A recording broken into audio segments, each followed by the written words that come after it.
Welcome to Business Chronicles. I am Pallavi Agnihotri. I am Sebastien, and today we have the pleasure to welcome Danisha Sornum, an arbitration expert, for an in-depth interview.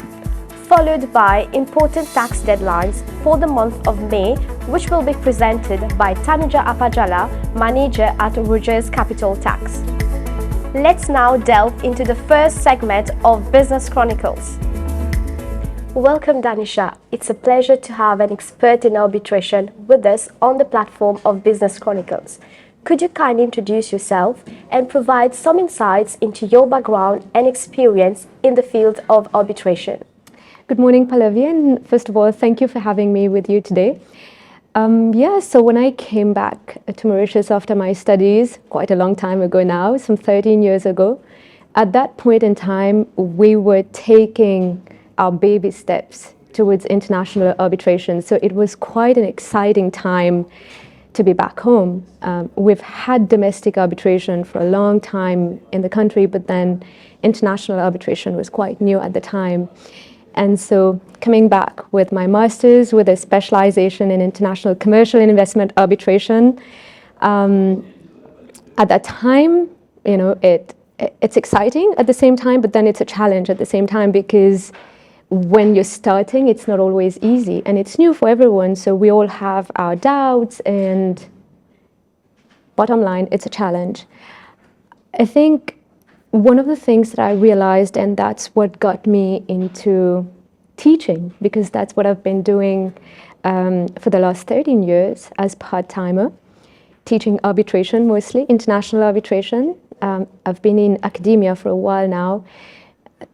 I realized that people generally, even young people, they were very much interested in learning about arbitration, but access to resources was a huge challenge. You realize that, buying a Redfern and Hunter book, which is the one book that we all refer to in arbitration, usually it would come with its own cost. And so I wanted to share, right, with younger people, to share this knowledge and make sure that, going forward, we have a good bunch of lawyers who would be well versed in arbitration. So that's how I moved into teaching, and I'm still teaching arbitration today.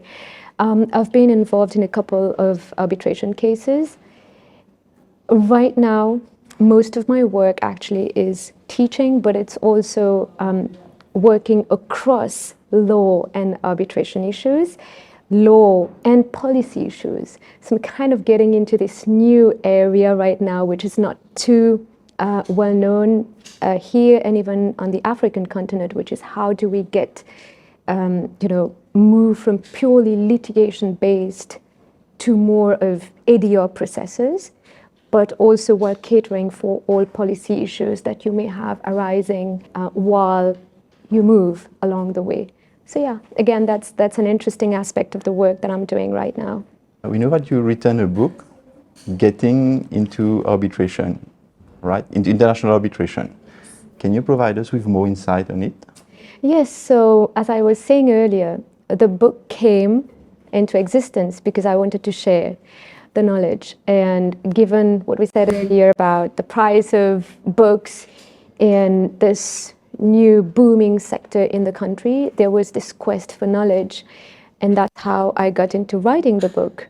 The main target audience at the time was students, because I wanted to make sure again that students do not have to worry about wanting to know more but then not knowing where to get that information.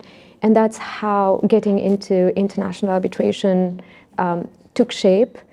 And over the years, I must say, I've been surprised that it's been almost more than 10 years now. And as far as I know, there's been a couple of books that have come out on arbitration in other areas, so in employment, for instance.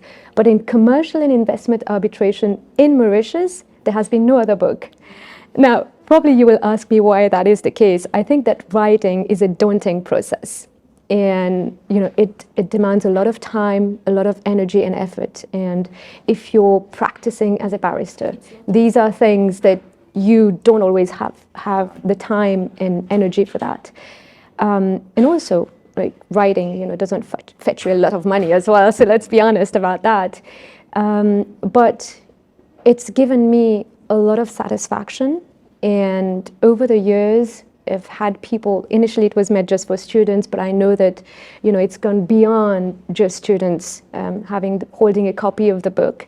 So I think mission achieved in terms of, what I wanted to do at that point in time. I've had requests to have a second version of the book because you realize that over 10 years, arbitration is a very dynamic field. So there have been many amendments to existing laws, even to our own law in Mauritius, the International Arbitration Act. Internationally, there's a lot going on with environmental, social, and governance issues right now. And how do we accommodate those even in international bilateral investment treaties? So I've had requests to come up with a second edition, but I have to find time for that. But hopefully it will come in due course, yeah. So in today's episode, we are talking a lot on arbitration. Many viewers might not be familiar with the concept of arbitration. Can you explain our viewers what is arbitration and how it differs from other forms of dispute resolution? Yeah. So arbitration, if I have to put it in the simplest way possible, I would say you have a private judge who is delivering a private judgment in a private court. So the private judge is the arbitrator. The private judgment is what we call an award, and the private court is the tribunal. So basically what you're doing, you're bypassing the court system, right? It's an alternative dispute resolution method, but it's very distinct from other methods of alternative dispute resolution, such as mediation, which is non-binding, whereas arbitration, it's final, it's binding. Enforcement is a different issue because we need to approach courts for enforcement, and it's not always an easy process. Though you have some platforms, for instance, you have the ICSID, which is a platform for investment dispute resolution through arbitration, mediation, and as dispute resolution methods, where the award is automatically enforceable. But generally speaking, when we talk about commercial dispute resolution through arbitration, we have to go through the court system. So this is a method where you're having an independent, impartial third party to resolve your dispute, right? Now, what are the benefits of having an arbitration as compared to, going to court? There are many, right? For instance, it's more flexible. If I have to take a case to court, I can't say I want to choose the judge who is going to decide my case. I cannot say I want to go to X court. I don't want to go to the district court. I want to go to the intermediate court or the Supreme Court. I don't get to decide. It's there. The law is there for us to follow, depending on your claim, depending on what type of offense it is. You will know which court to go, but you can't decide by yourselves. This is something that you can do in arbitration. So as parties, this is one of the basic concepts in arbitration, which is party autonomy. Which means that as parties, you get to choose your arbitrator. You get to choose where you want the arbitration to take place. You get to choose what law you want to govern the arbitration proceedings. I mean, who would say no to that, right? It's an enormous potential there for parties to resolve their disputes while really, really having a hand on how the matter is going to be resolved. But obviously, let's not forget that the arbitrator has to be independent and impartial. That is, you can't get out of it. But yes, there are all these aspects to arbitration. Now, there are different types of arbitration. Now, people would know that we talk about commercial arbitration, right? We also talk about investment dispute resolution through arbitration, where you would have a state involved when you have investment treaties between states. We had one case in Mauritius, Gosling, which has been a jurisprudence for us. And there are different types of arbitration in the sense that you have ad hoc arbitration, which means it's one arbitration and then it's over. Or you have institutional arbitration, where you have the oversight of an institution on the arbitration. Now, which one you want to adopt is a matter of, parties have the discretion to decide, depending obviously on certain aspects like cost and other things that they take into consideration which type to go for. And you were talking about litigation and mediation. So what are the advantages of arbitration as compared to other forms of alternative dispute, like litigation and mediation? So, for instance, as compared to litigation, one is that flexibility aspect that we just talked about. Second thing is, with arbitration, as I said earlier, we are bypassing the court system. And given, you probably already know that our courts are overwhelmed with cases.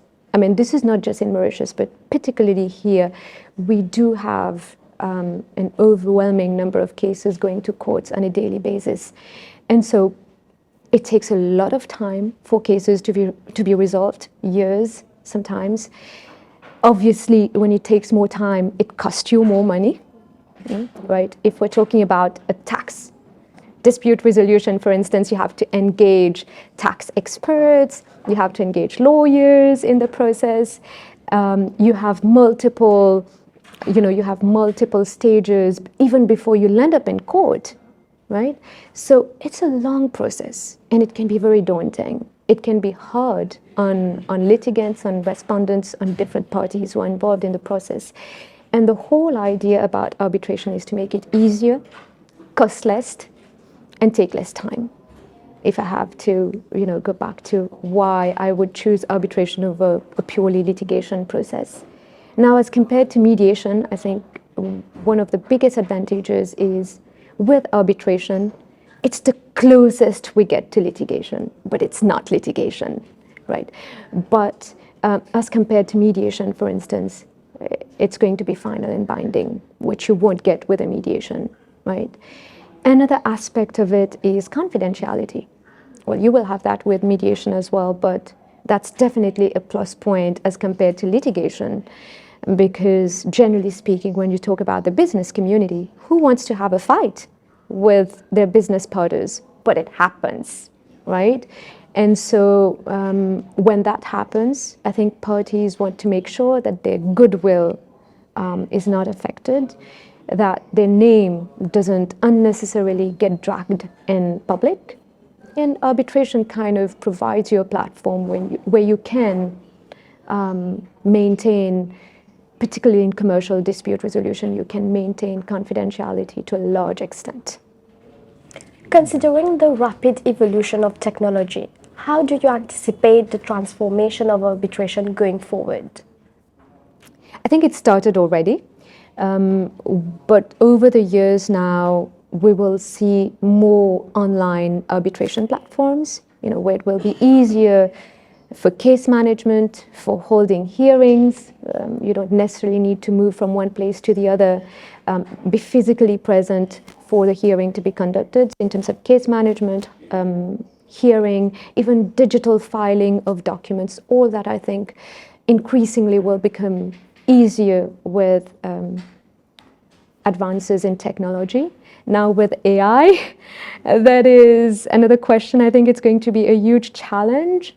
There are debates about whether AI is going to replace us lawyers at some point. I'm not too scared about that, because I think people will still need to deal with people in day-to-day interactions. But will we be able, for instance, with AI, to predict the outcomes of dispute resolution of an arbitration? I don't know. It's a question mark, but I think we have promising days ahead with technology and how that is going to interact with arbitration, but time will tell us. I'm sure it will be a positive one, but along the way, we will definitely, undoubtedly need to deal with the challenges as well. And Danisha, according to you, what can be done to promote Mauritius as an arbitration center? Sebastien, we have one of the best laws. There's no two ways about this. The International Arbitration Act is a state-of-the-art piece of law. The clauses that we have in the law makes this piece of law really one of the best that we have, I believe, in the world right now. Now, over the years, I was in England when LCIA signed the Memorandum of Understanding with MIAC at the time to kickstart this process of getting Mauritius into this arbitration center and getting us moving along this way. And we also have Mark here, so at the level of the MCCI. What I think has been missing over the years, we've been quite slow picking up. Right now, MIAC is on its own. We don't have the partnership with LCIA anymore. But I think along the way, we kind of forgot to be more inclusive in approach. So many young lawyers come back to the country. They have a lot of potential. They know the field of arbitration, probably not in terms of experience, but the knowledge is there. But we have failed to create space for the young generation, to promote the young generation in this rather closed space of arbitration. And I think this is where we can make some more efforts to promote Mauritius as an arbitration center, because let's not forget that right now, Africa is on the rise. When I say Africa, Africa is not a country, but the continent, generally speaking, is on the rise right now, be it in terms of investment and also in terms of arbitration matters. So I think we will have a lot of competition even within the continent, and we have to be up to the standard. We have the resources, but we need to tap into those resources. And I think that's where we need to make a lot of efforts. If you ask me, one of the things that I would also want to see is more diversity in arbitration, so more women as counsels in arbitration matters, more women as arbitrators. And I think, it's promising, but we need to make some efforts in terms of how we market Mauritius as a center, but also in terms of how we tap into existing resources and make sure that we also promote new talent in the sector. Thank you, Danisha. Thank you for having me. It was a pleasure to have you with us today, and thank you for enlightening our viewers on arbitration. We shall now move to the second part of Business Chronicles, where Tanuja Appajala will present the important tax deadlines for the month of May. Welcome to the tax compliance segment of Business Chronicles. Let's dive into the important deadlines for the month of May. Mark your calendars for Friday, 31st May 2024. This will be the statutory deadline for electronic submissions of corporate return by companies with accounting year ending in November 2023, APS returns, VAT return for April 2024, monthly returns regarding TDS, PAYE, social contributions, and PRGF for the month of April 2024. Be reminded that payment of taxes relating to the said filings should be remitted along with the returns. This wraps up our segment on important tax deadlines. Stay tuned to Business Chronicles for more essential insights into the complex world of taxation. Until then, stay informed and stay compliant.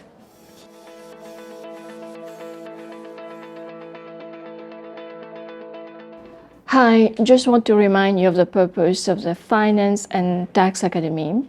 If you don't have your tax department yet, we are here to train your staff so you have your own tax department without the need to outsource your tax services anymore. And if you do have your tax department, we are here to ensure that your staff stays up to date with the latest tax trend.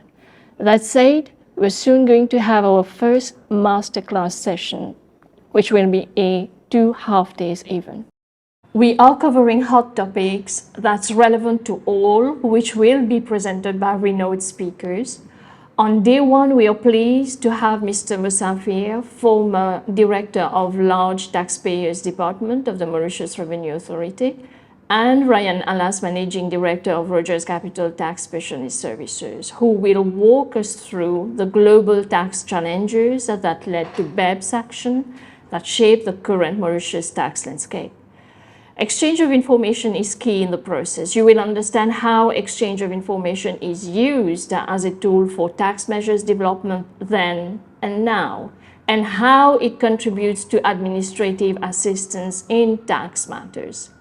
Partial exemption is one of the results of Mauritius effectively engaging in the global process of standard settings on the international tax. You will understand the why, the how, and the what next in the midst of all these changes and exchanges.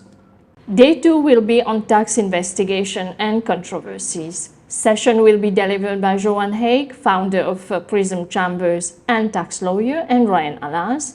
You will understand your tax investigations from self-assessment to assessment. You will also learn about the emerging trends and developments in the international and domestic tax investigation landscape, ethical considerations and professional standards, and the urge for a revisit of the investigation process locally will also be addressed. So don't miss this opportunity. Register now, consult our LinkedIn page, or contact us on the number below. Thank you. That's all for today's episode. See you in the next one.